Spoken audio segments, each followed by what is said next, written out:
انسداد دہشت گردی عدالت لاہور نے آرمی ایکٹ کے تحت کارروائیوں کے لیے 9 مئی کے 16 ملزمان فوج کے حوالے کر دیے۔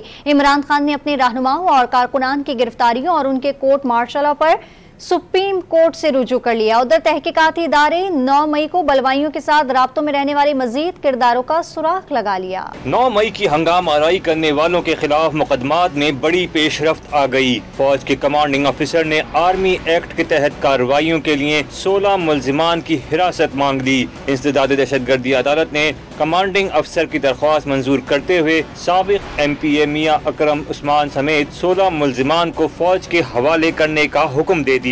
اس سلسلے میں chairman P T I Imran Khan نے سپریم کورٹ میں آرٹیکل 245 کا نفاذ چیلنج کر دیا ہے۔ عمران خان نے رہنماؤں اور کارکنوں کی پکڑ دکڑ اور ان کی آرمی ایکٹ کے تحت کورٹ مارشل کا اقدام بھی چیلنج کیا ہے۔ درخواست میں عدالت سے جوڈیشل کمیشن کی تشکیل اور سویلین کا کورٹ مارشل رکوانے کی استدعا کی گئی ہے۔ دوسری جانب تحقیقات میں جیو فینسنگ کے ذریعے بھی اہم پیش رفت سامنے آئی ہے۔ تحقیقاتی اداروں نے حساس مقامات پر توڑ پھوڑ، جلاؤ گھراؤ اور لوٹ مار کرنے والے شرپسندوں سے رابطے میں رہنے والے مزید کرداروں کا سراغ لگا لیا۔ 3 شہروں میں پی ٹی آئی کے 15 رہنما ہنگامہ آرائی کے دوران شرپسندوں سے رابطے میں تھے۔ جی ایچ کیو کے گیٹ پر حملے کے دوران 88 بلوائیوں سے 5 پی ٹی آئی رہنما رابطے میں رہے۔ فیصل آباد میں آئی ایس آئی دفتر پر حملہ کرنے والے 25 شرپسند 4 رہنماؤں سے رابطے میں رہے۔ پی ایف بیس میاں والی پر حملے کے وقت 50 انتشار پسند 5 رہنماؤں سے رابطے میں رہے۔ اس سلسلے میں پی ٹی آئی سے وابستہ افراد تحقیقاتی اداروں کے رڈار میں آ گئے ہیں۔